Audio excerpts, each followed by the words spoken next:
Yeah. Hey guys, all right, just before the show starts, I wanted to let you guys know that my fight against cancel culture is still happening. Please go to the description below. There's a link titled Support My Fight Against Cancel Culture. If you want to help my fight, please consider giving a bit of a donation. All the information's in that link. With that being said, enjoy the show. Hello, ladies and gentlemen. Welcome to Let's Talk, a show where I talk to interesting people about interesting topics. And tonight, it's a bit of a sensitive one, not gonna lie. So as you can see, I have with me Queen Wordsmith, who has been an Advent supporter of the channel. Thank you, by the way, for supporting the channel so much. And I've had her on my show before with Funny You Should Say That, a group of comedians where we discuss interesting things, and we discussed feminism and wokeness. So please go check that out. Some hard truths were spoken by Queen Wordsmith, and I think we were all in agreement. But now we're going to talk about something else. And I think it is, and that's what this platform is all about. This show is all about. Is all about talking about some of the tough things in current South Africa, in the world, and this is definitely one of them.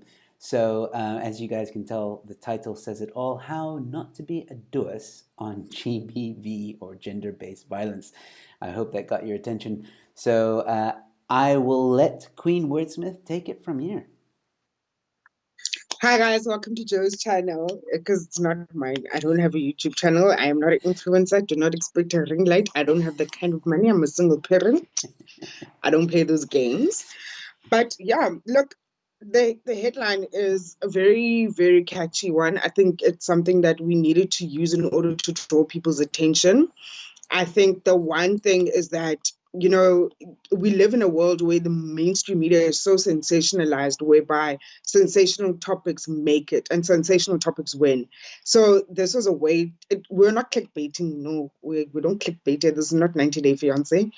We were literally just getting people to rally up and to actually have a very open and honest conversation about this. I think the one thing we need to have conversations like this, purely one, is that we have reached a stage and a point in society whereby there is no day that passes by we are not hearing about someone that either we know or an acquaintance or a friend or whatever else who's actually been a victim of gender-based violence, and that we actually are coming across abuses in our own circles.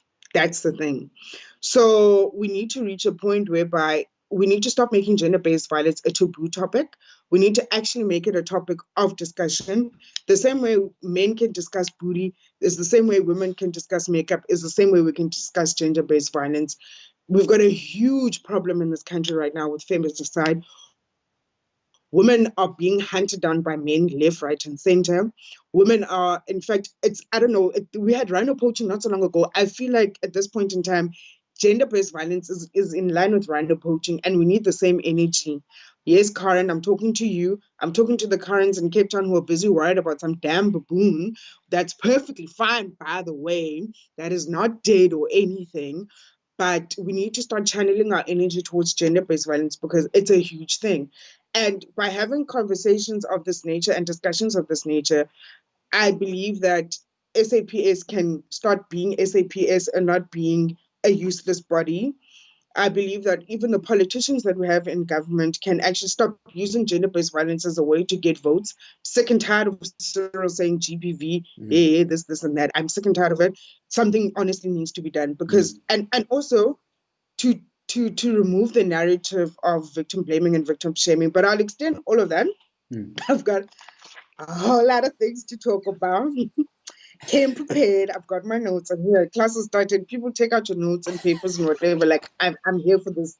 I'm here to learn and to unlearn. It's time we have this conversation, and it's time to actually speak about the things that I want to talk about. It's time that we speak about it because when it comes to gender-based violence, we always hear "Sbanban beat so and so," and therefore it is not okay. No, we must speak about the calling out culture. We need to talk about why we need to talk about this. We need to discuss about gaslighting.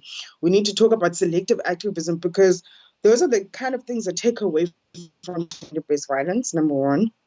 And number two, those are the kind of narratives on social that have become so popular. It kind of like diverts the attention and the energy and so forth. Like not so long ago, we had an interesting discussion on social about light skin versus dark skin. And one of our favorite celebrities, Pill Tusin, I'm saying this with my chest. She can block me again. I don't care. She'll know me. She'll know me. Use the narrative of being light skinned to suit her and to advance her career. But then when a dark skinned person spoke, she was like, no, you can't say that and whatever else. This is the same person who's benefiting from yellow bone privilege, but it's fine. We can unpack yellow bones and red bones at Yeah. another stage. But I think the one thing, let's get back to the topic on hand, which is gender-based violence. The first thing I wanted to actually discuss is why we need to have this uncomfortable conversation. And the one thing that struck me the most is that as women, we are not a generation of subservient women. We are not our and our ancestral mothers and whatever else. The history books have shown us women back in the days were very subservient. And I'm going to speak for women as a woman. I'm going to speak for women because women, for the longest of times, have been perceived to be a vulnerable grouping of people. And men can speak for themselves. I'm sorry. This is not for Joe and Enterprise. I'm sorry. Your gender can just miss this conversation out. You can try next door. You can try, I don't know, at Mamrupi's or wherever. Go to a local shopping. Go there and be a patriarch. This is not it. And men have actually enjoyed the privilege of being able to speak for themselves as well as speak for the other gender, being us women. And I say this with my chest because we've got people in parliament who are men who are making legislations and who are passing legislature and enforcing legislature for women as men. How? Mm. There's a huge disconnect because you've got states like, for instance, in Abu Dhabi and so forth, where women were just allowed to learn how to drive just recently, and you're like, but how?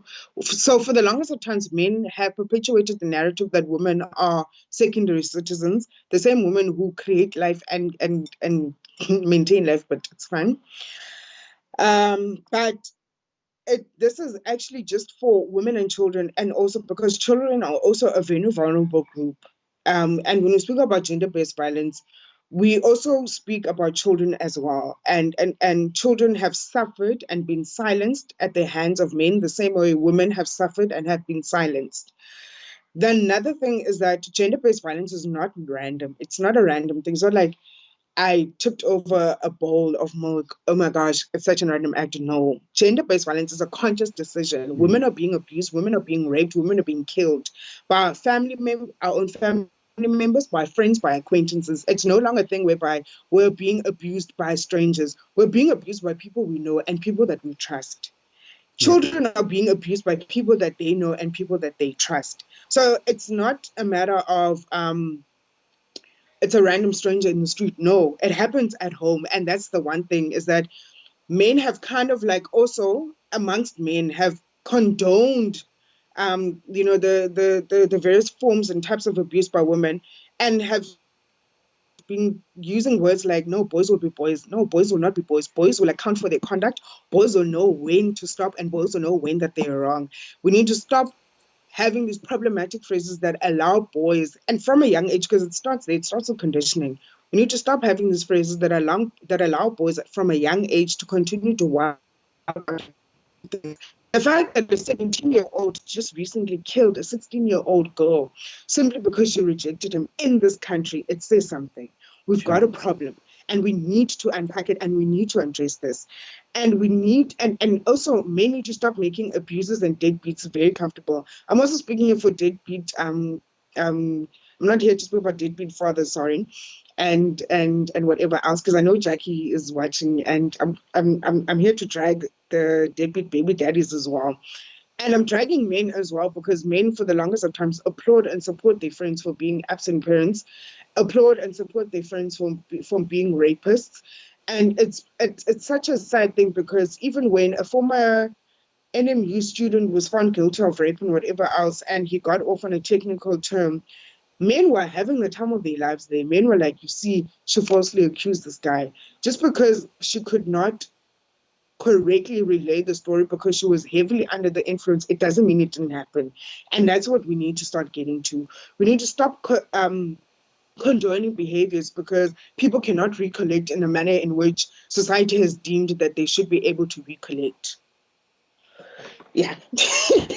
All right, Yeah. so while let me just step in for a second if you don't mind. Yeah. So there's a few people watching. Hello, thank you guys so much for tuning in. For those of you who just tuned in, we're talking about well, you saw the title, "How Not to Be a Jewess During or on Gender-Based Violence," and Queen is going to give us some pointers.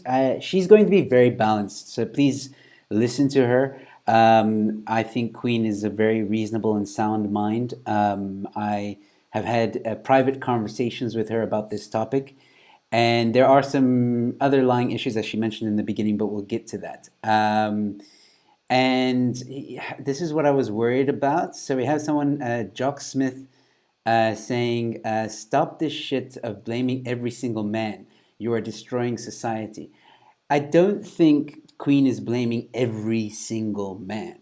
There's a specific group or type of man, if I can put it this way. And to her point, when she said about parents need to raise their children well and stop saying, oh well, boys will be boys. I kind of agree with that because we have to be specific of when that term is used. But I was raised. My father had a very stiff hand with me from the get-go. Said like, you will not disrespect a woman. You must be polite, open doors, all this gentleman-like stuff, right? And I have been so fearful to disrespect a woman. It's just the way I was raised. My mom taught me that. My dad taught me that. And I think that's the point that Queen was trying to make there. Like, we must, raising our boys, we need to raise them to respect women, it doesn't necessarily mean that men need to coddle them, or, every woman is Hmm. independent and should be allowed to, open the door if she wants to. She doesn't need a man, but to respect women. That to me is a very important thing. And also another thing, it's this not all narrative that is also problematic, because this guy is busy saying, don't say all men, blah, blah, blah, blah. You are the same man that enjoys the patriarchal system that favors you currently. You are the same man that is very mum and probably quite on pay scale inequalities, the fact that a woman will get paid less than you, or the fact that you will enforce gendered roles. People need to stop saying this, not all blah blah blah, not all whatever. The whole point of saying all, when I say men are trash, I'm not saying there's terms and conditions. My dad is trash, my cousin is trash, my exes are trash, my baby daddy is trash, everybody under the sun, Joel now, even you are trash. There's no one that is exempt. And this is what people need to understand. When we say certain things, and when we use certain phrases, it is to highlight and to speak to the fact that we've got a huge issue, which is a majority thing. And in a democracy, majority rules. So whether you like it or not, I'm going to call out men as a whole. You have a responsibility as a man to teach the next man, or to teach the next generation of men on how to act right. It is not a case of don't feel touched. And a lot of people that feel touched, for me, you've got inferior complex issues, firstly, and secondly, you're probably a problematic person yourself. You must have done or said something that has made a female feel uncomfortable in your presence, and now you want to act a savior. It's always people like that who will come through and be like, no, not all men, no, not all of us, and whatever else. The same thing when you say Black Lives Matter. We're not saying, when you say Black Lives Matter, we don't mean that Christina's lives don't matter. We don't mean that Hajira's lives don't matter. No, we're saying Black Lives Matter because Black people are being slaughtered, because a majority of Black people are being killed. That's what it is. So people, I know, for I was anticipating someone to be defensive. I know that people are going to be defensive. I know men specifically are going to be defensive. I know men are going to come for me. It's fine. I always say this, and I say this in my chest: catch me outside. I stay in Cape Town.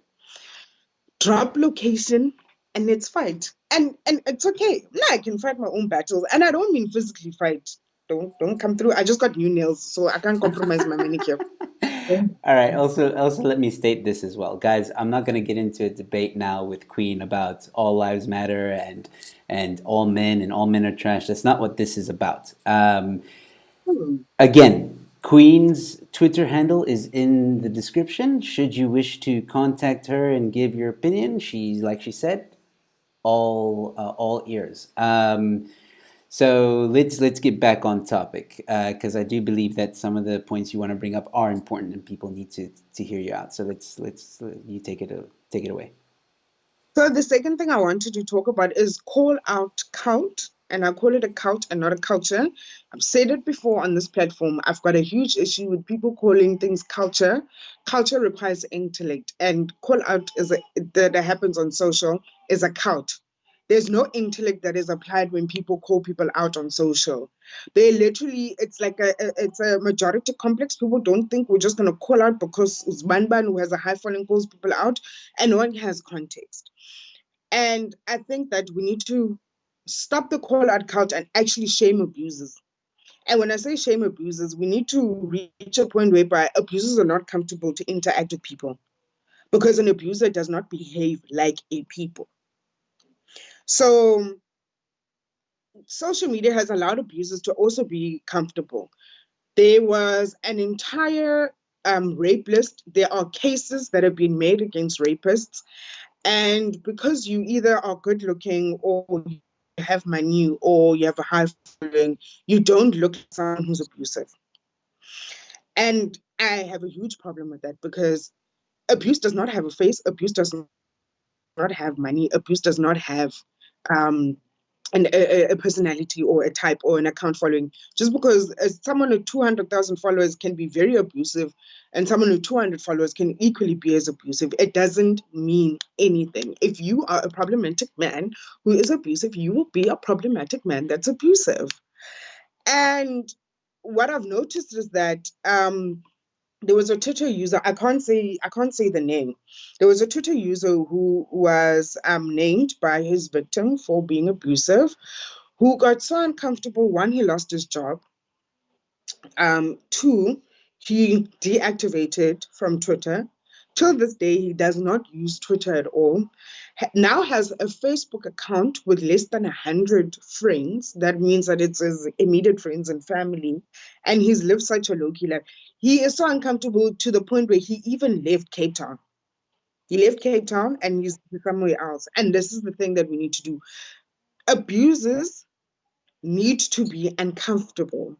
Abusers should not be awarded a level of comfort as they are allowed just because they don't look like an abuser. There's a guy on Twitter who his pictures were trending, and people easily forgot that this is the same guy that beat his girlfriend to a pulp. And if you looked under the comments where someone was like, isn't this the same guy who beat his girlfriend up? People are like, he looks so fine to be an abuser and whatever else. And this is not coming from men. This is also coming from women. So women can also we act as our own agents where we kind of like contradict our calls that are meant to emancipate ourselves from a patriarchal society, I would say. And that is why I firmly believe that this calling out is very toxic. It's my view. You can have your view. You can say call people out until you turn blue in the face. I do not. I personally, and from an intellectual perspective, do not believe that calling out does anything. And what happens is that, and the reason why I say this is that you call somebody out, it comes down the line that it was a false claim. And when it comes down the line that it's a false claim, the quickest narrative to spread across online and offline now is that so and so was wrongly implicated as an abuser. And it was easy for people to spread that narrative in comparison to spreading a narrative so and so is an abuser and is a convicted abuser and so forth. And we can say that no, we must let the courts take its course and whatever else.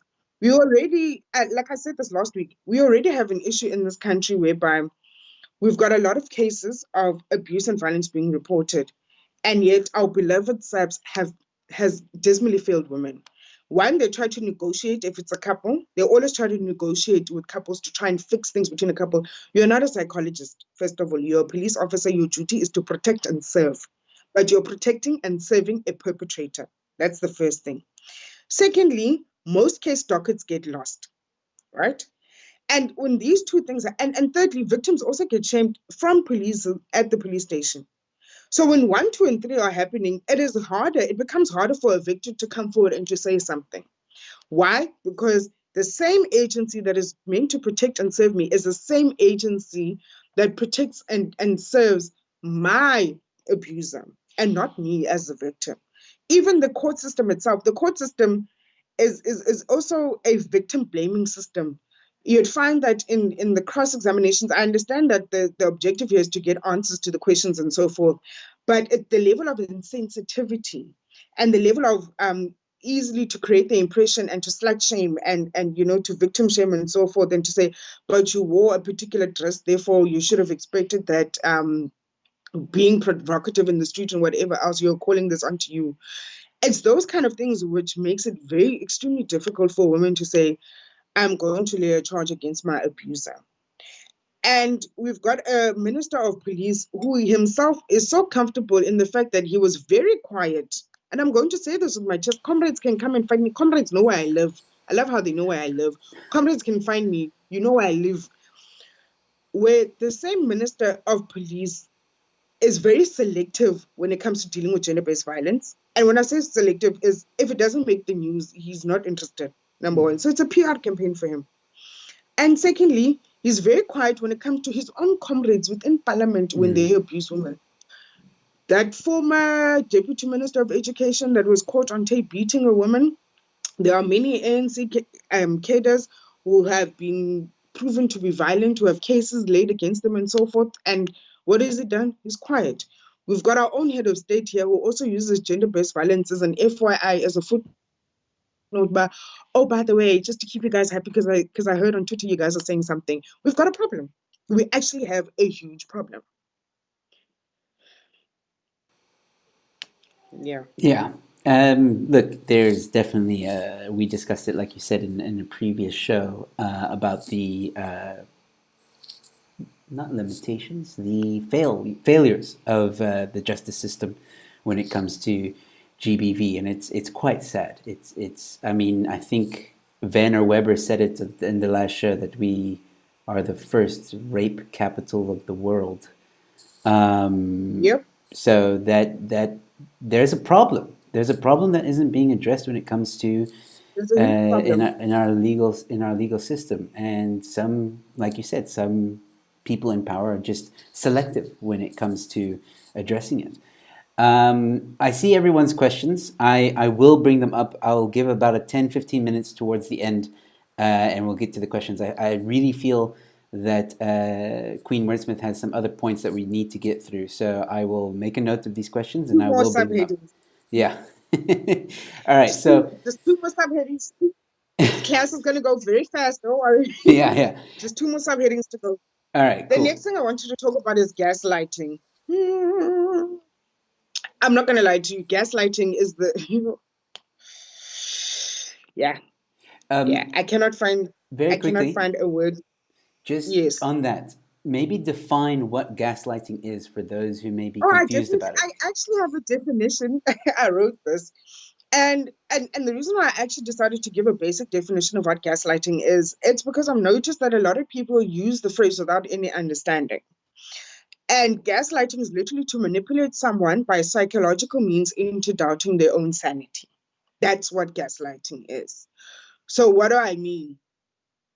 Tandy tweets that, let me find the name. Tandy tweets that Bonacqua assaulted her at a club, right? Then the call-out cult is like, Bonacqua is problematic, right? Then Bonacqua's friends come through and then they go to Tandy and they're like, no, Tandy, you are not beaten. This is what happened. And it gets to someone's head. And that's what it is. Another form of gaslighting, I would say, in a social media perspective, is the fact that people launch each other. And when I say launch in inverted commas, I don't mean I'm launching you to greater heights. I'm launching you to fail dismally. That's what gaslighting is. And this thing of this manipulation that takes place, rather, it happens to victims all the time.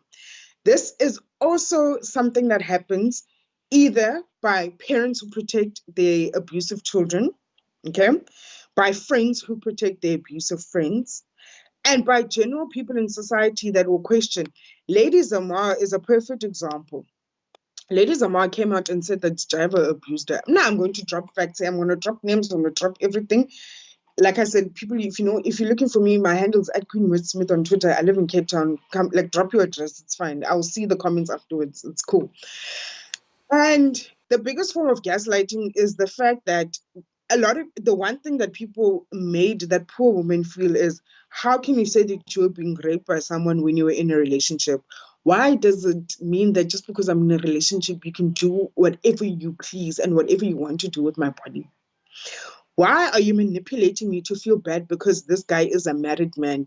He hid his marriage.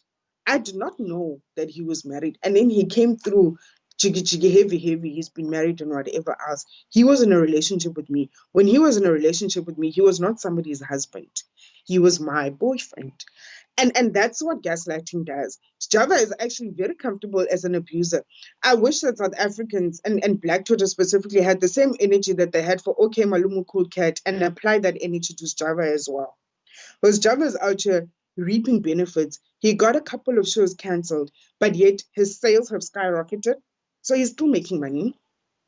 He's been booked for other things and whatever else. And this is a known abuser. This is an abuser with a pending trial. Lady Zama went out and didn't intervene, whatever else. And our TMZ, like news outlets and whatever in this country, found traces of cases that are being made and so forth.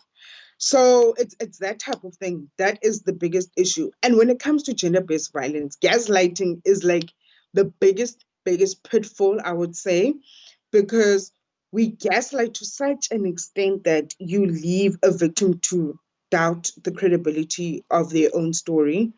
And you leave and also victims can also alleged victims now. Let me say alleged victims can also do this to themselves, because you'd find that I will call you out, for example, and then next thing you know, I will go on social media and be like, yeah, I called him out and whatever. Only because now in the comment section, I know that I'm going to get people that will hype me up. And I know that in the comment section, people are going to start attacking this person without getting any context. And that's the thing. A lot of people are very comfortable in doing that. And Yes. you sway the narrative to suit you because you're using it as a form of social currency, as you put it. People use gender-based violence as a form of social currency, and gaslighting gives them that opportunity to do so. Mm-hmm. Now, if you're going to call somebody out and you're going to say, hey, I didn't like what you did to me and whatever else, I fail to understand the psychology behind you then moving from that point, hey, I didn't like what you did, to then going off social, writing a post for clout, because that's clout chasing, in my opinion, writing a post for clout, getting people to hype you up and whatever, and you're not even correcting the narrative because you love the attention that much. And that is a problem. Yeah. The fact that people love social media attention to such an extent that they don't think on reason behind the likes and the shares, and that's a problem. Yeah. You must be like mentally fucked up. I'm sorry, there's no other way to put it. You're not, unless it's not a right baby, I say, for you to think that you can write such a thing, you can destroy someone actually online. And this is what people don't forget. You can destroy people online on social media, and you can do so, and you think that you don't have repercussions. Offline, I told you about a friend of mine who was wrongfully implicated, and he was accused of being an abuser and whatever else. And when the rape list came out, his name came out and he was named and whatnot.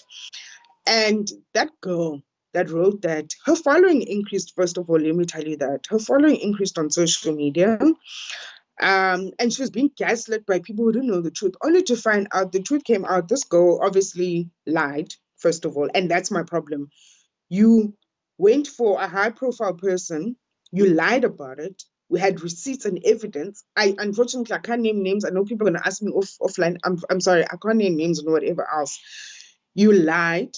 You got so caught up with the RTs and the attention that you were getting at the time, you didn't think of the repercussions. You nearly cost this person their job. You nearly cost this person their livelihood. You nearly cost them their family. Because obviously, when it comes to family meetings and meeting up with family, I'm going to be like, hey, we're not abuser. Because firstly, that's the person I am. Now, if you're an abuser, I'm going to call you abuser. Now, you don't have a name anymore. Sorry. Not sorry. Um, And that's the thing. There's no thought process whatsoever, and those are the things that we need to address, because it is the same gaslighting and the attention and the clout chasing and the love for social media attention that ruins the call to end gender-based violence, because you're so preoccupied and you're so obsessed with the amount of likes that you're getting, and the comments, and oh my gosh, people believe me and whatever else. But where do you then draw the line? Up here, where to having people believe you and to you being factual and you being truthful. And that's where people just need to do it. In my opinion, stop. This is another form of, for me personally, I think you're being abusive. This is another form of abuse. And the nice thing is that abuse doesn't have a word of you have to hit me. No, there's multiple ways in which one can be abusive, and you're just as disgusting as the next person, in my opinion. It's the same thing where people falsely accuse people of rape and whatever else. You are there in the same squad. Gaslighters, they're there in the same WhatsApp group. They sit like this in the little WhatsApp group and the team meetings. It's problematic. It needs to stop. Yeah. We need to stop doing this thing whereby we manipulate people Yeah. into believing our narrative simply because it is, one, convenient, two, we like the attention, and three, because when you never got attention and this is how you seek attention. No, you need to stop it. It honestly needs to stop. Yeah. I agree. The social media, unfortunately, has created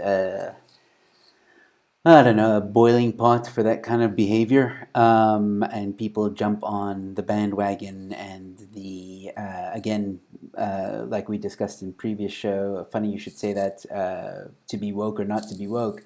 Mikhail mentioned how some people take certain things and aspects of a movement and then twist it, ruin it, dilute it, and then the meaning is lost.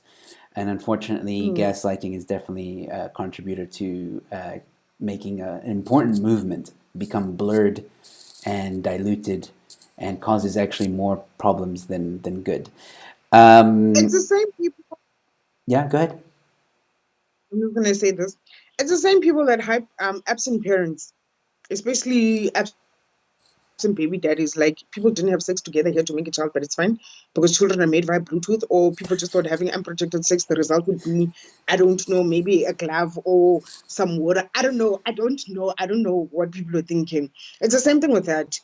For instance, like, there's a lot of, like, what, 60% of children in this country currently don't have fathers listed on their birth certificate because their fathers were like, yo, I'm out. I'm not doing this. Yeah. And there's gaslighting that is involved there. And I'm going to say this because, as men, you guys don't call out your friends. Not, and I'm not saying all of you. I'm waiting for that guy who's going to say not all of us. As men in general, you do not call out your friends when they're being absent parents.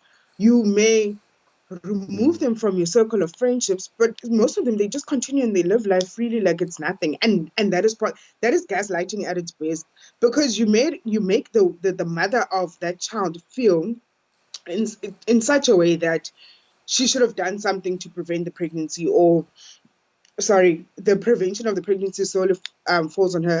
Next time, don't come inside the woman if you are not prepared to be a father. And also have conversations. Like, there's so many ways to do this. Education, I think, is also a big one. I'm not here for sex ed, but Yeah.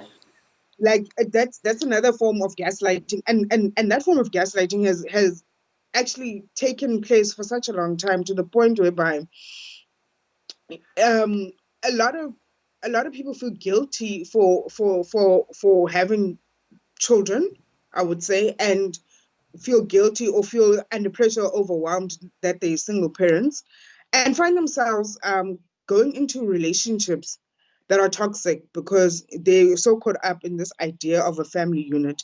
But we can discuss that um, some other time, Yeah, because it's that's another another discussion. for another thing. Jock Smith, buddy, I will get to your comments and everything. Like I said, I'm not neglecting the guests. There will be a moment or a few minutes at the end, and I will get to all the questions and discussions. So, what's Doc Smith, next? please follow me on Twitter while you're at it, because Yeah. I've got a feeling you and I are going to have a chat.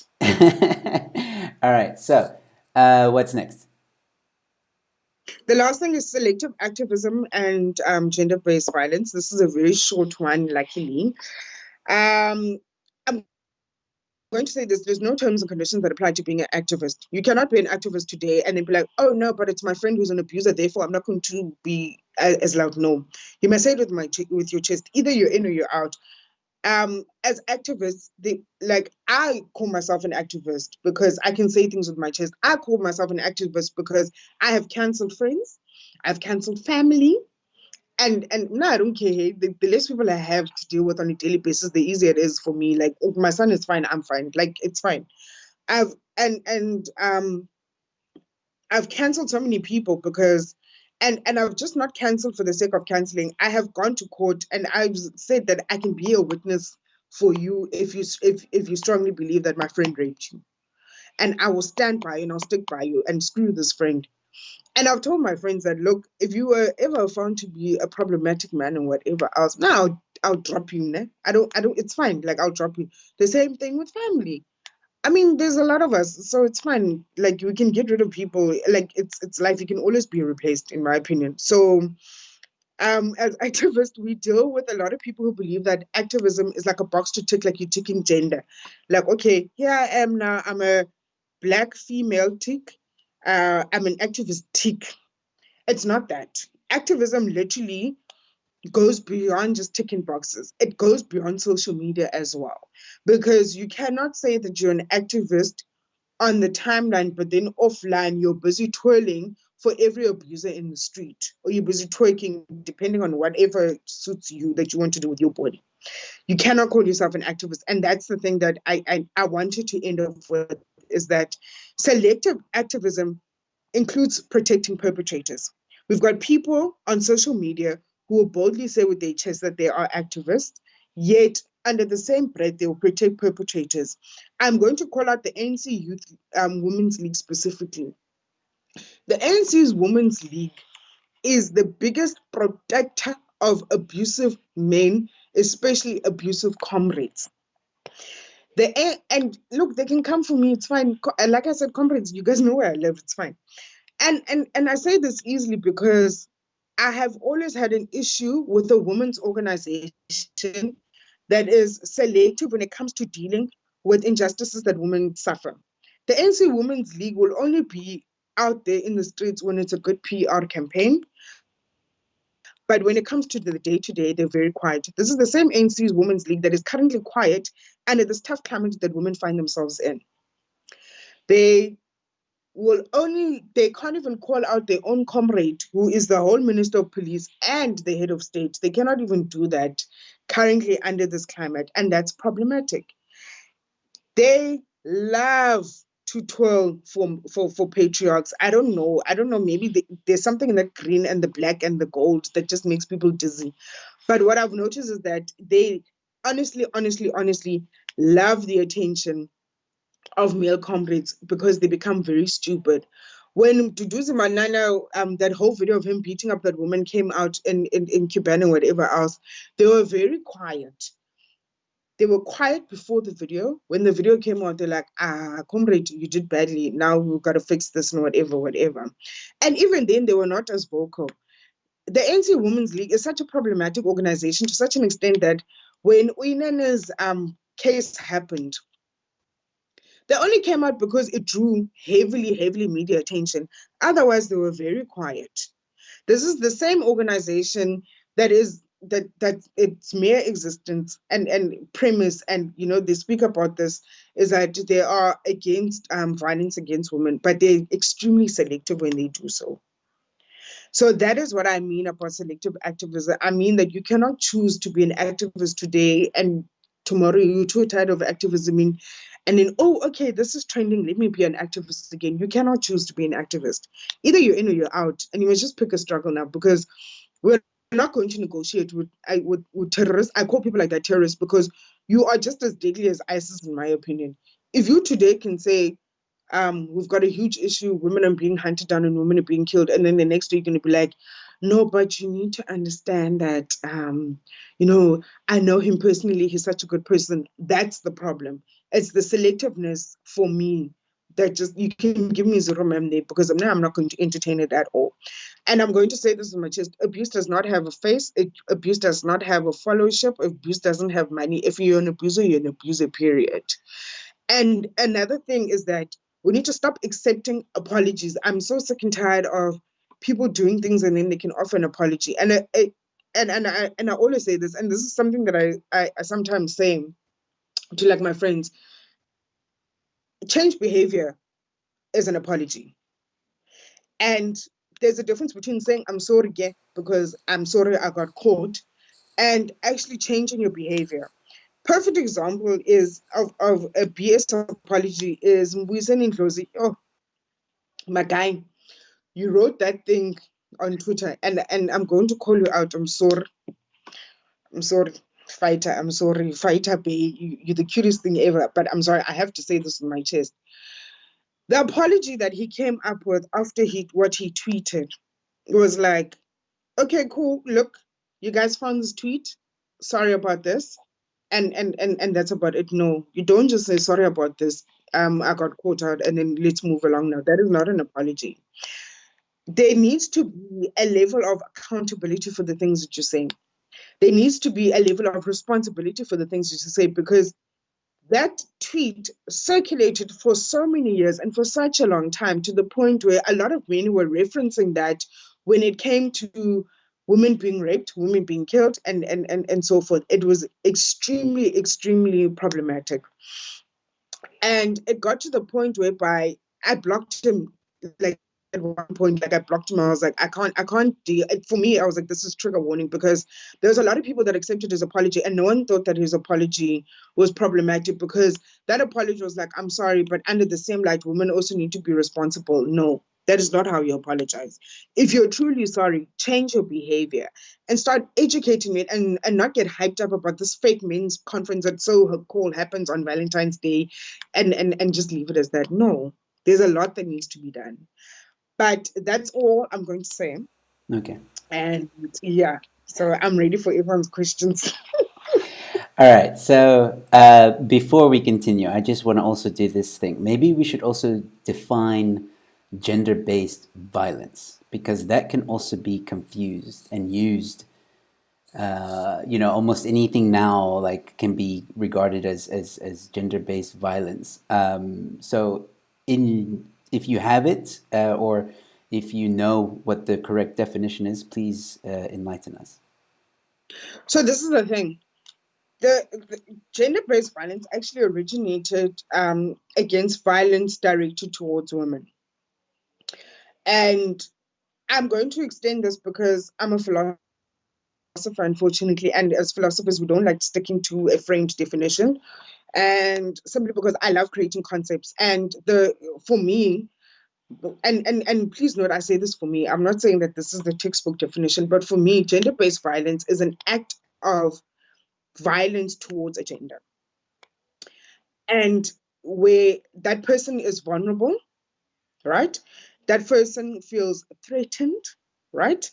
And whereby that person feels that their rights have been stripped from them. Whether you touch me inappropriately, whether you say something to me inappropriately, whether you look at me inappropriately, if I feel violated by whatever it is that you do, whether you sexualize me as well, if I feel violated by whatever it is that you're doing, that and it's from one gender to another, that is gender-based violence. And and you're going to now lead me into a discussion of what is gender. Gender is something that you identify as, and I'm going to leave it as that. If you identify, if you are by birth a man and you identify as a woman, choose your gender. I'm not going to tell you what gender you are and whatever else. It's not my prerogative. It's not my responsibility. You need to be happy. And as long as you're happy with the decision and the choice that you've made, that is what I call gender-based violence. Yes, I'm not saying that men are not being raped and killed or whatever else. Yes, no, it happens. Men also get abused and so forth. I know a lot of men who've been abused. But what I'm saying is that we've got an issue whereby women have become soft targets to such an extent that we are we've become a rape capital in the world. What the hell? Secondly, the fact that every 60 seconds or whatever a woman gets it violated in some form and shape or way, I've got a problem with that in comparison to our male counterparts. And please don't tell me that men don't get a platform to speak and whatever else. Men have had a platform to speak since 1652 and beyond. Fair points, I think. I think that's something people wanted to hear, for you to acknowledge that men also get abused and stuff. I mean, Werner Weber openly said it in the past show that he was also a victim. And he didn't go into too much detail, but yeah, and we'll leave it at that. So there's no doubt that this happens. And gender-based violence, I think, in my opinion, is any gender, no matter what you identify as you said, anybody that feels violated from one gender to another. I think that's a fair and just explanation.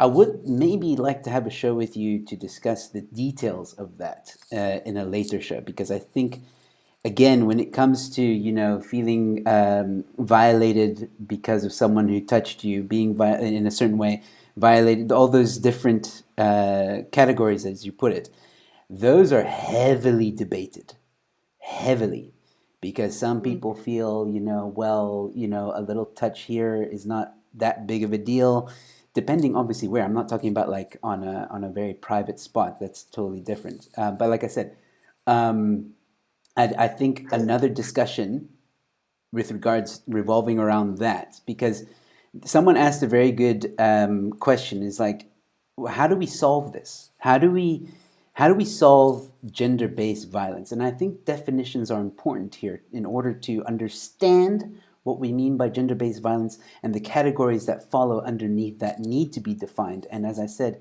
some of those categories are blurry to some. So maybe we can have a discussion about that. But for the purposes of this show, let's see if we can define, or not define, sorry. Yeah, here it is. Sloth Puppy said, "What is GBV?" Which we just answered.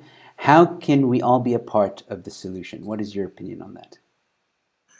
I think, like I said, we need to stop making abusers comfortable as a society, because it's a societal issue. And I'm not removing myself from society. I form part of society. That's why I can easily say with my chest that I made a point that abusers are not comfortable around me. And that's what needs to happen. You need to stop. And also, please note, if someone has wronged you, I'm not saying that it is the role and the responsibility of the victim to do so. But when you feel ready, let the person know, educate the person, and move forward. I'm not, excuse me, I'm not doing a TRC, hey, apartheid was not so bad type of vibe. No, I'm not doing that at all. I'm not saying that it's a victim's responsibility. I'm saying that there are people who really don't understand what it is that they're doing and how wrong it is that they're doing. And it's not that people are oblivious. Some people, yes, you can be oblivious in a day and age of technology, but some people genuinely don't know because they've lived a life whereby this sort of behavior has been allowed and condoned for such a long time. They don't even know that it's right or wrong. Education plays such a vital role, and I always say this: you educate the next person. I know I use my guy friends, I'm not ashamed, and my guy friends don't know this. Majority of them, I use them as guinea pigs to test. They know I now. test.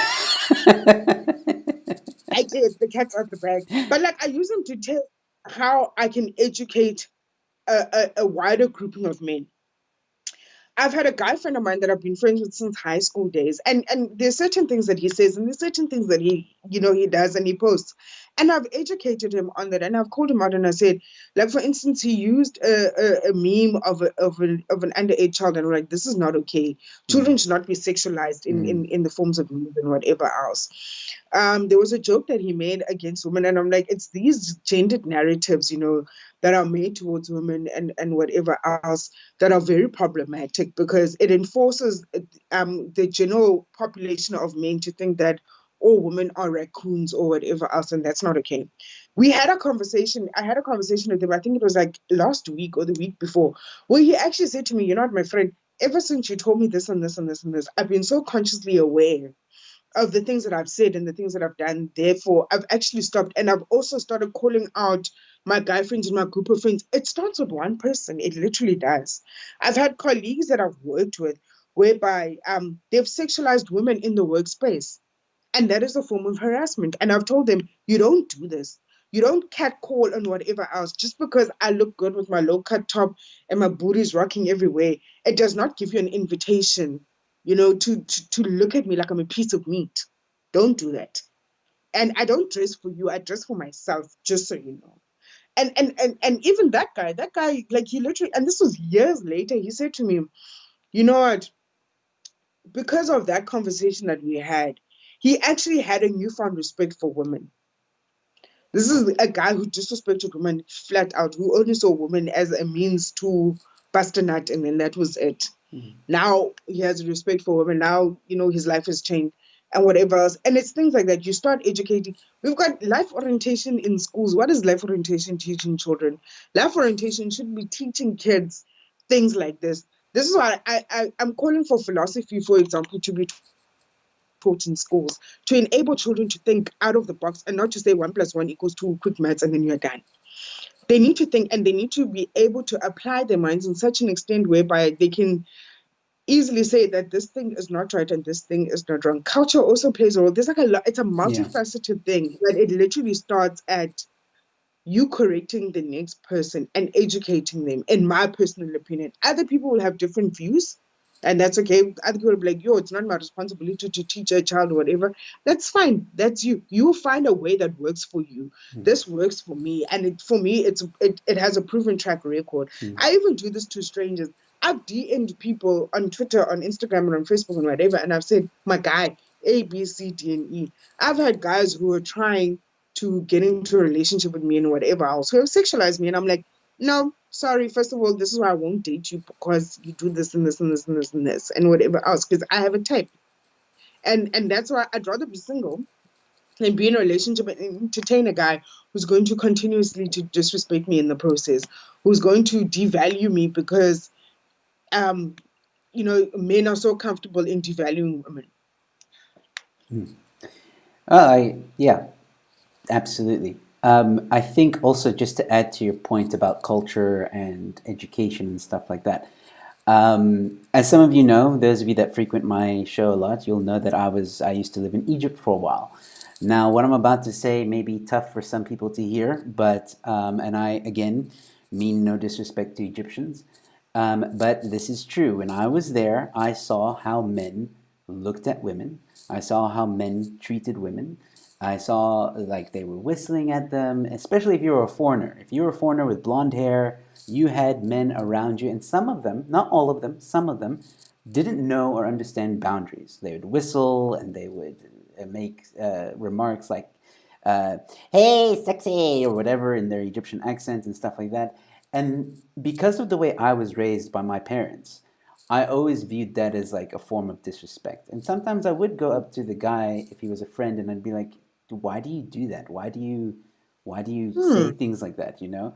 And it would always be like, oh, well, she's hot, so I'm gonna let her know, whatever. And I'm like, yeah, but then, do you really think they like it? Like, I don't know. Maybe some women do. Some women do kind of feel like, oh, well, today I got a damn today, that felt good, you know? But again, it's one thing to do stuff like that. Then it's another thing when you take it a bit too far. And unfortunately, I've seen it where it's gone too far. Hmm. And it's something that I personally, being around that culture where, and remember, in Egypt, it's a Islamic country. Men do Hmm. have more rights in that country than women do. For example, when my parents got divorced, my dad didn't have to pay my mom alimony, and he would have been within the rights of the law to do so.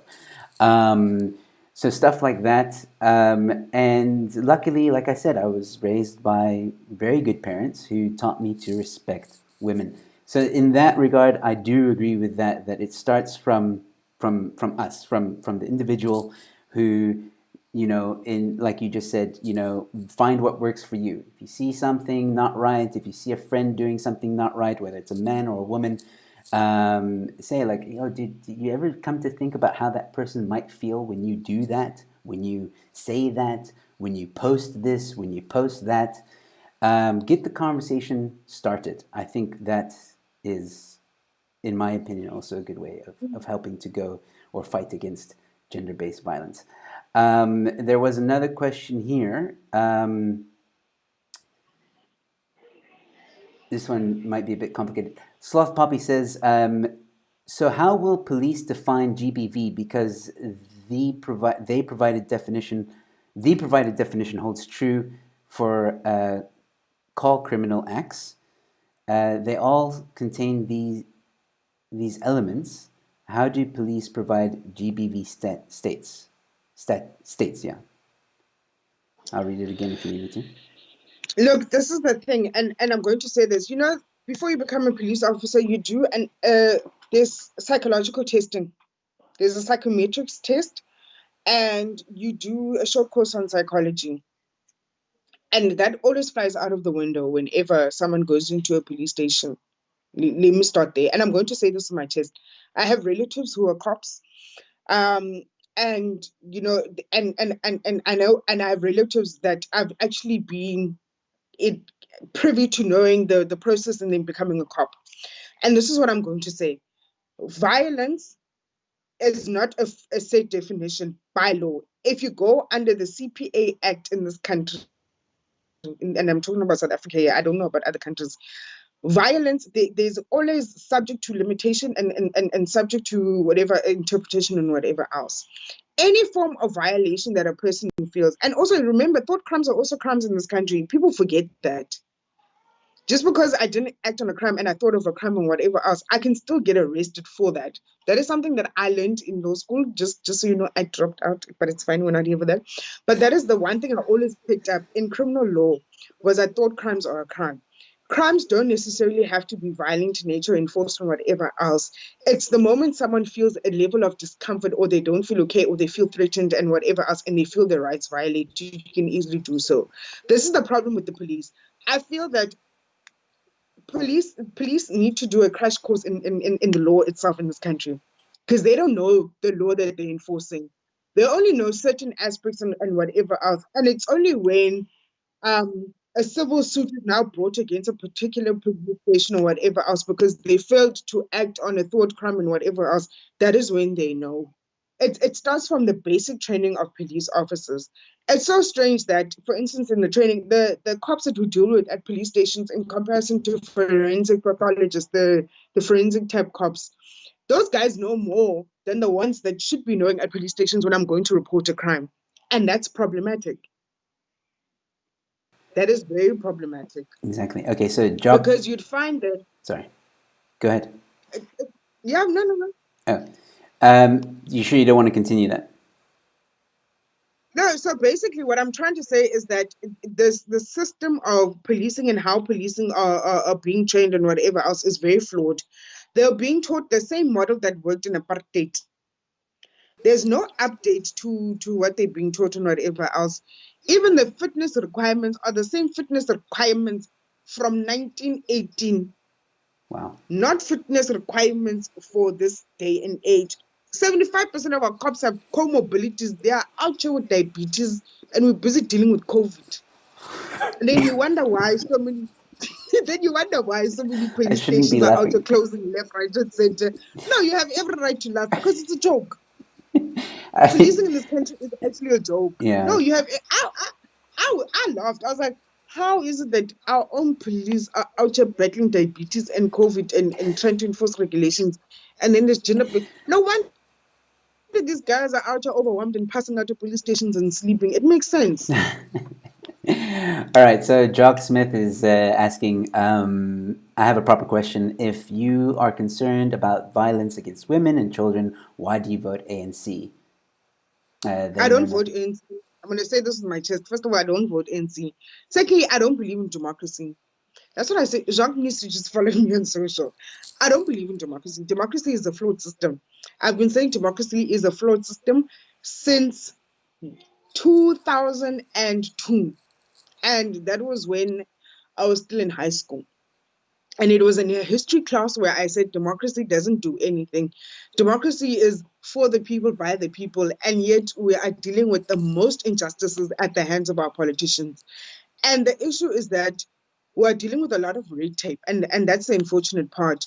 The people in power are so comfortable to such an extent that we cannot even hold them accountable because we are currently dealing with, there's a legality that prevents us from doing so. I would love to march up to Parliament and go knock there on Cyril's door and be like, Hela, explain for 10 marks why you are saying this and this and this. I would love to do that. But let me tell you the first thing that's going to happen. One, I'm going to be arrested. Two, my child is not going to have a breadwinner. So there's a lot of factors that I also need to think about. I would love to be a rascal, in my open and honest opinion. I would love to be a rascal. I would love to be someone that is out there saying things with their chest and being wild and loud and whatever else. But I'm being prohibited by the same laws because you know why? It's very convenient for an ANC-led government, and I'm going to say this with my chest. The DA will probably also do this themselves. The EFF will probably do this and whatever else. It is very easy for a majority-led government, like the ANC-led government, to arrest me for having a voice and having an opinion than it would be to arrest a rapist. It is very easy and very convenient. Mm. And also, I don't vote for the ANC.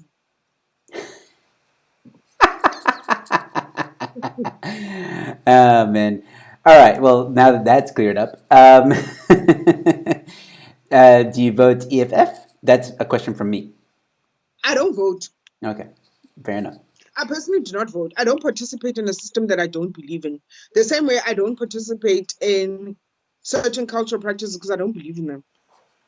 Fair enough. I don't do that. I don't do that. And don't tell me, people died for you to have the right to vote. Okay, sharp. Okay, sharp. But I just don't believe in the system. The system does not work. Yeah. Yes, I have, and I'm going to say this much. I can easily say, no, I'm going to hold you accountable because a majority voted for you in power and you are responsible. I'm going to hold them accountable. Just because I didn't vote for you in power, you got into that position and you still have to account and you still have to be responsible. And come to think of it, like for the upcoming elections, would I vote? I'm probably going to vote. Who am I going to vote for? I'm going to see who's going to say what and where and how. For me personally, the EFF is dangling the feminist carrot quite well, but we've got a feminist party in this country as well Who's the that could feminist possibly party? get my vote. Yes, we've got the UDM, and the one thing I like about the UDM is that Bantu Olumis is a former ANC member. He got expelled from the ANC. You must know when you call out the ANC's corruption to such an extent that they expel you. You must know you might just get my vote. You just don't know. I will not vote for Helen Zille and company. Please, please, please. They're busy entertaining a whole baboon here. I'm not going to do that. I am not going to be hearing Baboon Lives Matter. That time we've got an issue of inequality in the Western Cape as a whole. I'm not going to do that. So, yeah, Yeah. that's where I'm at in terms of politics and voting. But I'm definitely not a chance going to vote for the NC. I'd rather die. Well, there you go, and that's a great answer to me. I mean, I've been saying on the show, like, is vote for whoever you feel suits you. Absolutely, just don't vote for the ANC, please. Oh my word, or EFF, in my opinion. But yeah, that's a debate for another Don't day. vote for the DA either. I'm not trying to apartheid 2.0. I can't fight. I can't fight. All right, so don't vote for the three major big parties. Don't vote for anybody. Vote for Kiss, man. We had a Kiss party. We have a Green party. Vote for other Vote for people. the Dacha party. That's a good. Please, thanks. Oh man! All right, so Queen is time is limited, so I'm gonna try and keep this to an hour. Also, because I would love for more people to watch this show. I think you brought up some amazing points, and you definitely made points that people should think about when they with regards to gender-based violence as a whole. The gaslighting aspect of it, for example, and we defined what gender-based violence is. And again, the solution is a complicated one. Let's be honest; it's very complicated. There are so many things that need to be put in place to combat this issue: education, proper governance, proper policing. All those things need to be addressed. So it's not just a quick, here's a cookie. Now you're fixed. No, it's more. It's much more than that. So I want to thank Queen Wordsmith for coming and talking about this and giving her opinions. As she said, she's a philosopher, so these kind of things are always interesting to talk about, in my opinion. And I agreed with everything you had to say. These are things that we definitely need to look at. And like I said, I would love to have you back on the show to discuss maybe in a little bit more detail the definition of gender-based violence and its categories, and have a discussion about what is right to what should people be on the lookout for, in terms of like, okay, a woman says, or we start to say as a society, cool, you shouldn't touch women. That could be regarded as gender-based violence. Okay, but isn't there a limit? Isn't there a category within that? Consent, consent, Consent. consent. One word. There we go. Consent. Well, you just answered that part of One it. word. Consent. Yeah. So there we go. But we'll have a further discussion on that maybe in the few weeks to come. Let's let people digest this episode. Queen, is there anything you want to say before we go? May not trust the government is lying about Black Lives Matter.